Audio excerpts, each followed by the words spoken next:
എന്തിനാ നീ റെഡിയെ കുത്തിയത്? മാഡം ഞാൻ കുത്തിയില്ല മാഡം, അവനാണ് കുത്തിയത്. ഞാൻ ആ കുത്തുകളൊക്കെ വയറ്റിന്ന് വലിച്ചൂരാ ചെയ്തത്. നോ, നീ കള്ളം പറയാണ്.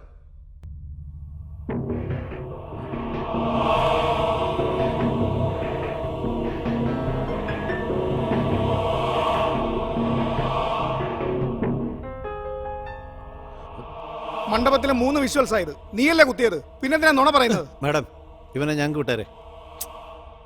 ഭാസ്കർ, നീ എന്തിനാ കള്ളം പറയുന്നേ? സത്യം പറ. മാഡം ഞാൻ പറയ്. മുഹൂർത്തം കഴിയുന്നത് വരെ ഞാൻ വന്നില്ല. അദ്ദേഹത്തെ വെളിയിൽ വെച്ചോ വീട്ടിൽ പോകുന്ന വഴിയിൽ വെച്ചോ തട്ടിക്കളഞ്ഞാലോ, അതുകൊണ്ടാണ് എല്ലാ പോലീസുകാരുടെയും ശ്രദ്ധ അദ്ദേഹത്തിന് വേണമെന്ന് വിചാരിച്ച് ഞാൻ റെഡിയെ കുത്തിയത്. അതും ഞാൻ മെല്ലെ കുത്തിയത് സാർ. ഇപ്പോ പോലീസ് സെക്യൂരിറ്റിയിൽ അദ്ദേഹത്തെ ഈ ഹോസ്പിറ്റലിൽ അഡ്മിറ്റ് ചെയ്തിരിക്കുന്നത്. ഇന്ന് ഒരു ദിവസം അദ്ദേഹത്തെ ശ്രദ്ധിച്ചാൽ മതി. നിനക്ക് ഞങ്ങളോട് അപ്പോഴേ പറയായിരുന്നില്ലേ? കൗൺസിലർ കൊല്ലപ്പെടാൻ പോണെന്ന് നിങ്ങൾ അറിഞ്ഞിട്ടും രക്ഷപ്പെടുത്താൻ പറ്റിയോ? ആള് തട്ടിപ്പോയതിനു ശേഷം ഇതൊക്കെ പറയുന്നേ.